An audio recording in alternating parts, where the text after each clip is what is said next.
Hey guys, it's Mark from Denmark Grows again. Part 2 of our maintenance on our pressure washing machines. First thing we want to do is to go through our tools. We're going to start off with some Allen keys to remove all the bolts here. That's going to separate our pump from the housing. The next thing, we've got a couple of flathead screwdrivers, small flathead screwdrivers, to be able to remove some of the seals that are inside the pistons, so that we can replace them with the new ones here. Our piston kit, like you saw on the Zoom that Matthew did a second ago, the kit initially that we buy for our Comet pump comes with these parts only, which is basically a replacement kit of the seals that are currently in the pump. And as you can see, some of these seals are hard seals, whereas others are O-ring, plastic O-rings that are kind of soft. So what happens is that within our pump, having these soft components, they break down quite easily. And the big culprit right now in our pump is this part here. This is the seal that's in the middle of our piston ring and the piston rod. So this sits inside the ring itself, and the rod goes in the middle here. So as the piston goes up and down, it prevents the water from leaking into the part where the oil is in the housing. So this is the flimsy little part that breaks down quite easily. Now in some kits you get the low pressure seal and the high pressure seal. Unfortunately in this kit we don't get it. You have to buy it as a separate seal kit. It's a piston kit instead of a water seal kit. We actually bought a second kit for another one of our pressure washers that fortunately has the high pressure seal.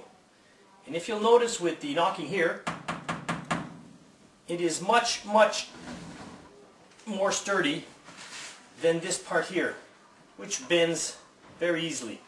So this is going to be tuned up from the piston head much faster than this one. So what I want to do is replace this old beaten up one with this high pressure one. So we're going to start off by taking all our screws off.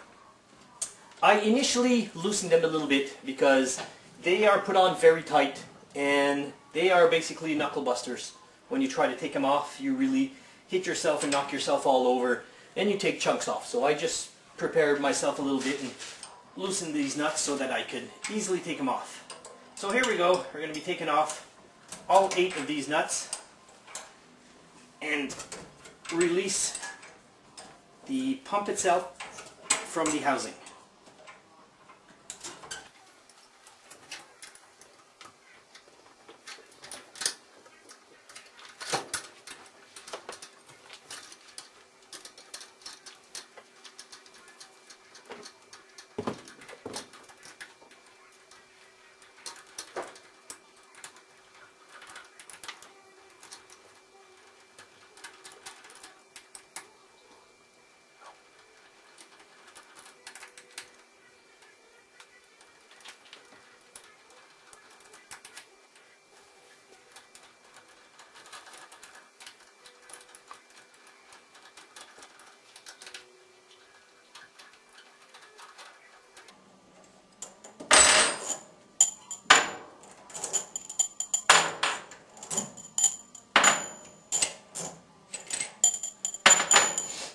Okay, now that we've got the screws taken off, what we have to do is gently rock the piston head back and forth, up and down, so as to release it from the piston ring and the piston rods.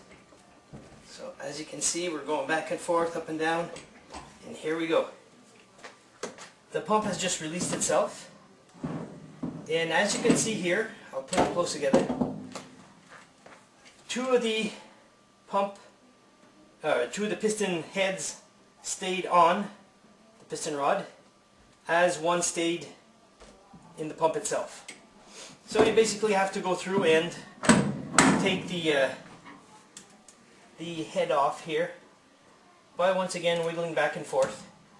Some of you people might have the tools specific to these heads that you can take them off quite easily. So anyways, I'll come and fight with this one a little bit later.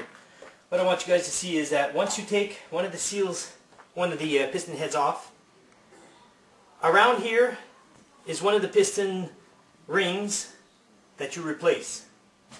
See, this one comes off, this one comes on, and replaces that seal. But the seal we actually want to replace right now is the one that's actually hidden inside the piston head. It's underneath here.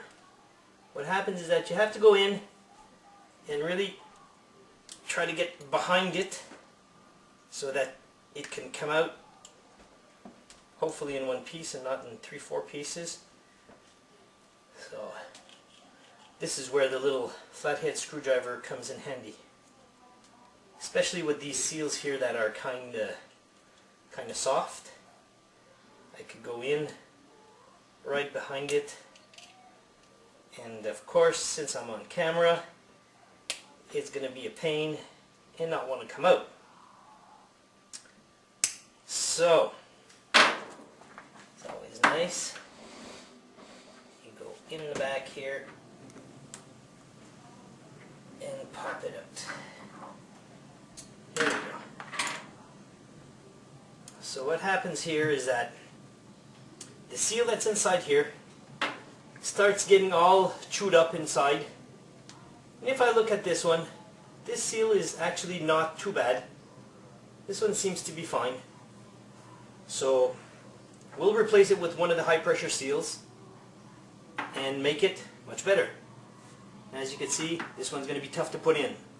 So I'll just go out, change this seal too, and see which one actually is the worst, and it's given us our problems. So here we go here, taking off the second piston head. Okay.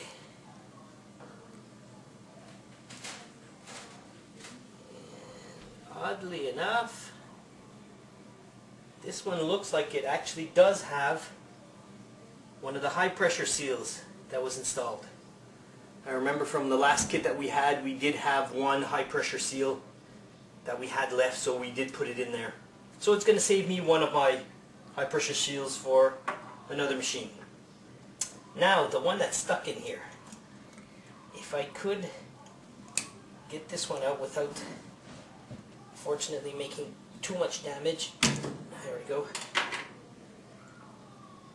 And look here. Yeah, the one that's in here, once I take it out, I'll give you a look-see. It's probably the one that's more damaged and causing us our grief here. So let me take this one out quickly here and give you a look-see.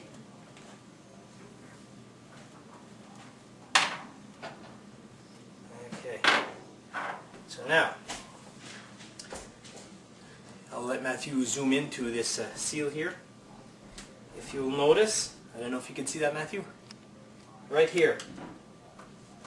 You can notice here how the seal is all broken and falling apart. All this thing here will let the water through and go right into our pump, or the housing of the pump. So the water will go inside here into our housing, mix in with the water, and bring down the consistency of the oil so it won't do the job like it's supposed to do. So what I'm going to do is I'm going to replace these seals, especially this one, and put one of the high pressure seals.